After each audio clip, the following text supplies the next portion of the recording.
My name is Tina Clarkson, and I am faculty over at the University of Minnesota, and I teach, various things, but the main one that we're focusing on today is the applied communication course I teach.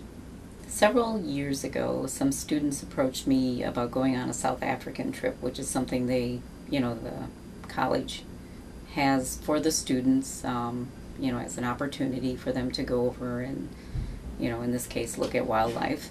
This 3-week trip kind of evolved into a huge communication issue between our guide, who was born and raised in South Africa, and us from America. And it was very apparent after being there for a few days that his style of communication was very different from anything that probably any of us have experienced, and it ended up being kind of a barrier. And so the trip brought together this kind of idea that I need to be able to have the students better prepared, even if they're here in Minnesota and stay in Minnesota. You're going to run into people that think different than you, that communicate different than you.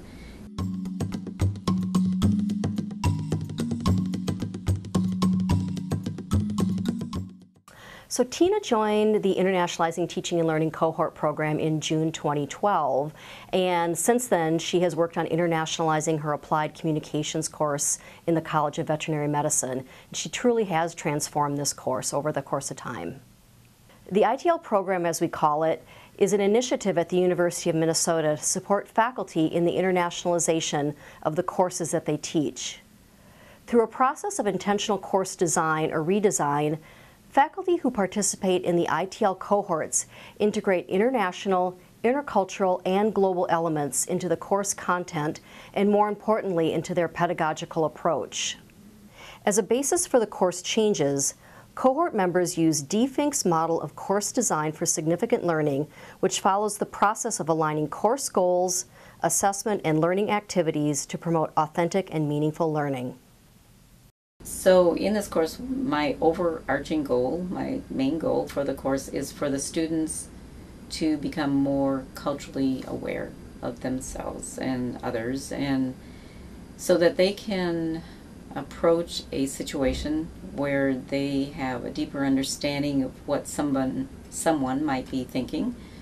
And in this particular situation, it's students who are going to be veterinarians. So in this client relationship, there are going to be underlying cultural differences, and those differences might impact the ability of the client to actually understand or even to follow through with what the veterinarian is wanting them to do. So the next part of the model is assessments. How are you going to assess the students so that if they learned what you wanted them to learn?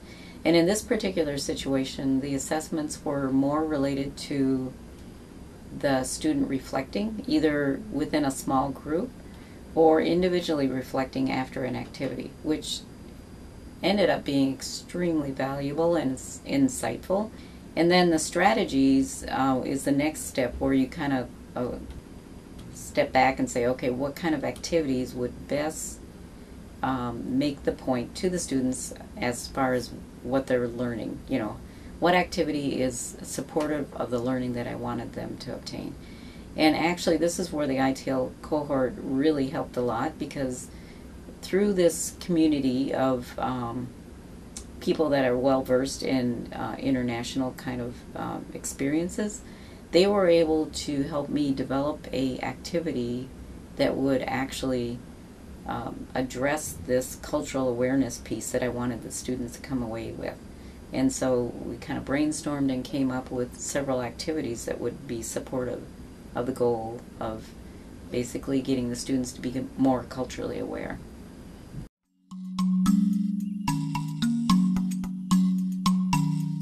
I'm Thorun Bjarnadóttir, and I do intercultural training at the University of Minnesota. And when Tina came to me to ask about ideas to internationalize her course, And this whole idea that her students needed to be prepared for a world that they didn't quite know much about, I suggested to her that maybe what we should do is to offer her a segment or a module on communication styles, to have her students kind of wake up to the fact that they have a communication style and that their clients are perhaps speaking a different style instead of being strange, you know, that is simply a different style. And I wanted to wake her students up to that. And the second thing that I suggested to Tina was that she bring in some international students so that her students could actually have a chance to talk to somebody from a different culture. So I run a program called Culture Core, where we have international students who can go to classes and help internationalize, you know, give a perspective into that class. And I suggested to Tina that we would bring in 17 people from a different part of the world who are all veterinarian or animal scientists to come and talk to her students. And that's how we set up the intercultural dimension to her class. So in one of the other activities that I had within my course, kind of getting at this cultural awareness piece, was you know, not only the initial, you know, their identity, their self, but also, you know, kind of recognizing that there are others with different culture and different perspectives. And to get at that component a little bit deeper, I implemented something that, an activity that we came up with as an ITL cohort, you know, when I got together with my group and they had these great ideas. And it was interviewing a professional from a different country. And in this case, they were veterinarian, most of them were veterinarians from different countries. And the students' activity was actually to sit down and interview them. But prior to that happening, the session before that, I had the students sit down and develop a set of questions. And the questions were directed at the idea of, if you were in front of somebody or you had a client who was from a different culture, or you thought they were thinking about things a little differently or whatever related to animal care, what questions would you ask that would get at this kind of deeper layer of your client or your interviewee person? You know, so they sat down and they came up as a small group with a list of questions that they could ask anybody, you know, to kind of get at the underlying cultural implications of, you know, what the person was thinking. Then when they brought those questions to the interview session, well, it did a couple things. One is it kind of got the students thinking ahead of time about culture and what questions would you ask to kind of get at that deeper level. And it also allowed them, the students, to have a more of a comfort level with the interview process, because these were professionals from who they'd never met. They didn't know anything about their background, or, you know, and so they just had to kind of go in there cold with the interview. But they had these questions that they had thought about that would work, you know, as far as trying to uncover those deeper layers. So the pre-session was critical to the actual session. I enjoyed the interviews with international students, and I enjoy hearing about the variety of animal medicine perspectives. Awareness of these opinions and the conditions of animals in other countries will make me a better veterinarian.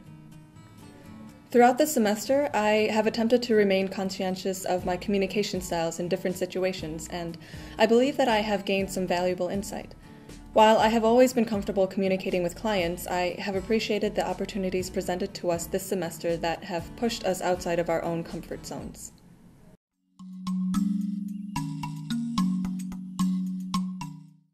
Then the second kind of really big thing related to the course redesign is just the model itself.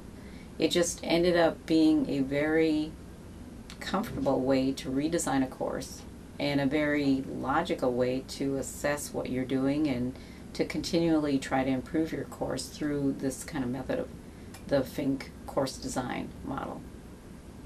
What I hope the students take away from this is a deeper understanding of themselves, deeper understanding that there's other perspectives out there, and also be able to link that to their profession. You know, it's not going to mean anything to them if I just make them do something that has no meaning. But, you know, I can see how this is absolutely critical to them being able to interact at a deeper level with their client. So the ITL cohort has been, really critical to this whole process, because this was something I wanted to do and I didn't really have the expertise. And so they lended their expertise, they lended themselves to the process. They selflessly tried to help me build this component into my course. And so what I ended up having was and still have, a very valuable community of people that are interested in helping me. And, for anybody, that's just, awesome. I mean, because you just don't have that very often. But there's individuals within the ITL cohort that want to see you succeed. And if you succeed, they succeed, because their aim is to internationalize the curriculum. And they know why we need to do that. And I think some people don't realize why it's important. But any course can have international type components within it. And, it's extremely valuable as, we get more globalized. I mean, that people think about this more.